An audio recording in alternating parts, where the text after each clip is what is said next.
Madame la porte-parole, bientôt vous appelez Madame le ministre, alors écoutez-moi. Ah bon Alors, ministre de quoi? mais de quoi je me mêle? C'est vous qui avez lancé le débat. De la rénovation urbaine. L'allocation d'autonomie. L'allocation d'autonomie universelle. Non, on arrête de filmer. Non, allez. Non, on filme. L'allocation d'autonomie universelle. Non, on filme pas. D'accord. Non.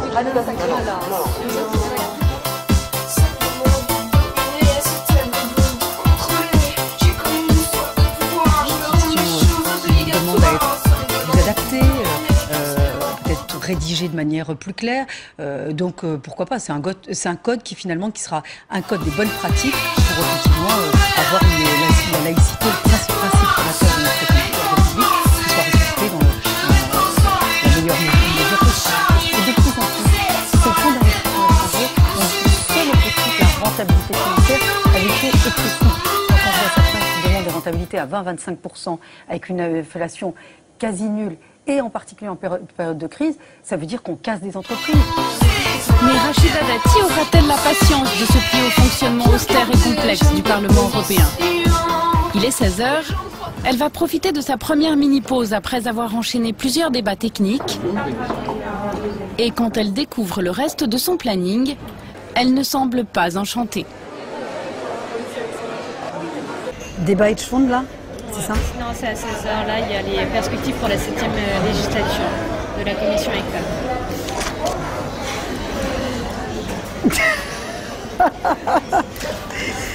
J'ai rien dit. Elle ne dit rien, mais elle n'en pense pas moins.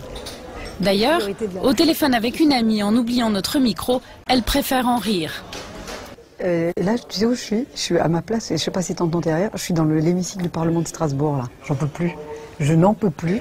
Je pense qu'il y aura un drame avant que je finisse mon mandat, là. Je suis obligée de rester là, de faire la maline, parce qu'il y a juste un peu de presse. Et d'autre part, il y a l'élection de Barroso. Oui, il va être élu, mais il faut que tu... Oui, mais si tu veux, quand tu es à Strasbourg, on voit si tu votes ou pas. Sinon, ça veut dire que tu n'es pas là. Elle a du mal à se faire à ce mandat de député européen qui l'éloigne du cœur du pouvoir. Je voudrais dire quelques mots sur cette polémique, entre guillemets, polémique qui m'opposerait à Rachida Dati, qui m'oppose, enfin c'est pas moi qui m'oppose, c'est elle, qui tout à coup s'est sentie touchée et vexée. Rachida Dati m'a mis en cause...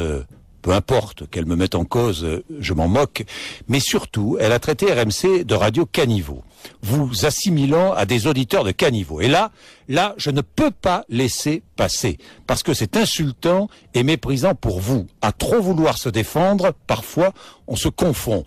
La vérité déplaît souvent à certains responsables politiques qui ont choisi la politique spectacle. Et je maintiens mes propos et j'assume. Rachida Dati a fait savoir aux rédactions qu'elle était disponible pour des photos, des vidéos et des interviews en Irak. Elle a l'habitude de solliciter les médias pour soigner son image. Je ne polémiquerai plus avec elle, mais je continuerai. Et là, croyez-moi, mais vraiment, je continuerai à me battre contre cette politique spectacle qui amuse le citoyen, qui l'éloigne des questions de fond et de notre quotidien, et qui surtout dévalorise les élus. Qui ment?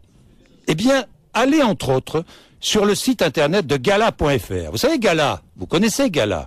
C'est un journal qui a une expertise certaine des relations entre les politiques et le monde people. Le titre, l'ex-ministre de la Justice flâne à Bagdad. Je lis Gala. Pendant les élections, même à l'autre bout du monde et sous escorte, l'opération séduction continue. Je lis encore Gala.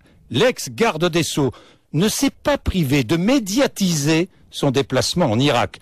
Lookée, mais pas trop, elle a organisé une petite promenade dans un parc près de son hôtel, sur les bords du Tigre. Interview, photos, vidéos. Alors je pose simplement cette question. Mais pourquoi Rachida Dati n'assume-t-elle pas? Vous le savez, nous consacrons la semaine aux élections régionales. Hier, j'étais à Tulle. Il n'a jamais été question d'inviter Rachida Dati à 7h30. En revanche, je l'ai invitée la semaine prochaine, mercredi, jeudi ou vendredi, pour parler de l'actualité nationale et internationale. Et je l'interrogerai sur l'Irak. Et nous écouterons ses réponses sur l'Irak, loin de la politique spectacle. Viendra-t-elle la semaine prochaine? Et puis j'ajouterai, j'ajouterai cette lecture que je vous conseille. Vous savez que pour la Journée internationale des femmes, Rachida Dati a transformé le journal municipal du 7e arrondissement de Paris en concurrent de Elle et Marie-Claire. Voici comment le site de la mairie du 7e arrondissement de Paris présente cette spectaculaire innovation. À l'occasion de la Journée de la femme, Rachida Dati, maire du 7e arrondissement, a souhaité publier une édition spéciale du journal de l'arrondissement, spécialement dédiée à la femme. Alors découvrez les pages mode, people, beauté, design et cuisine. Et au dos de l'édito de la maire du 7e arrondissement, la page des conseils shopping. Ballerine Louboutin à 380 €, sac Nina Ricci à 2200 €, lunettes Ray-Ban à 160 €, un jean à 240 €. Je n'en dis pas plus, le 7e arrondissement de Paris n'est pas la France. Il est 9h10.